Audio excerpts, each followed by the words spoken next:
தமிழ்நாடு முதலமைச்சர் அவர்களுக்கு வணக்கம். நாங்கள் புதுக்கோட்டை மாவட்டம் கந்தரவட்டையிலேருந்து பேசுகிறோம். முஸ்லீம் தெரு. நாங்கள் இந்த மாதிரி நீர்நிலைகள் ஆக்கிரமிப்புன்னு சொல்லி வட்டாட்சியர் அவர்கள் எங்களுக்கு அப்புறப்படுத்த சொல்லி அகற்ற சொல்லி நோட்டீஸ் கொடுத்துருக்காங்க.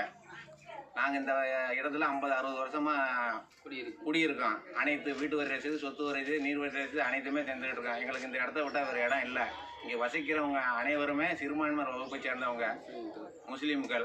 நீங்களும் இந்த அரசும் நாங்கள் சிறுபான்மை அரசு தான், நாங்கள் சிறுபான்மையினருக்கு என்றைக்குமே பாதுகாப்பாக இருப்போம்னு நீங்கள் வாக்குமூலம் கொடுத்துருக்கீங்க. அதை நிறைவேற்றுமாறு உங்களை தாழ்மையோட நாங்கள் கேட்டுக்கொள்கிறோம். இந்த இடத்த நீங்கள் எங்களுக்கு கொடுத்து பட்டா மாறுதல் பண்ணி வகை மாற்றம் பண்ணி எங்களுக்கு கொடுக்கணும். ஆனால் நீர்நிலைகள் சொல்லி அரசு ஏட்டில் இருக்கிற ஒழிய நிஜத்தில் இங்கே நீர்நிலைகள் இல்லை.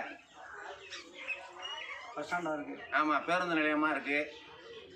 இதை நீங்கள் கவனத்தில் கொண்டு எங்களுக்கு இந்த சிறுபான்மையினர் வகுப்பை சேர்ந்த அனைவருக்கும் எங்களுக்கு இந்த வீடுகளை மறுபடியும் இது பண்ணுமாறு உங்களை தாழ்மையோடு கேட்டுக்கொள்கிறோம்.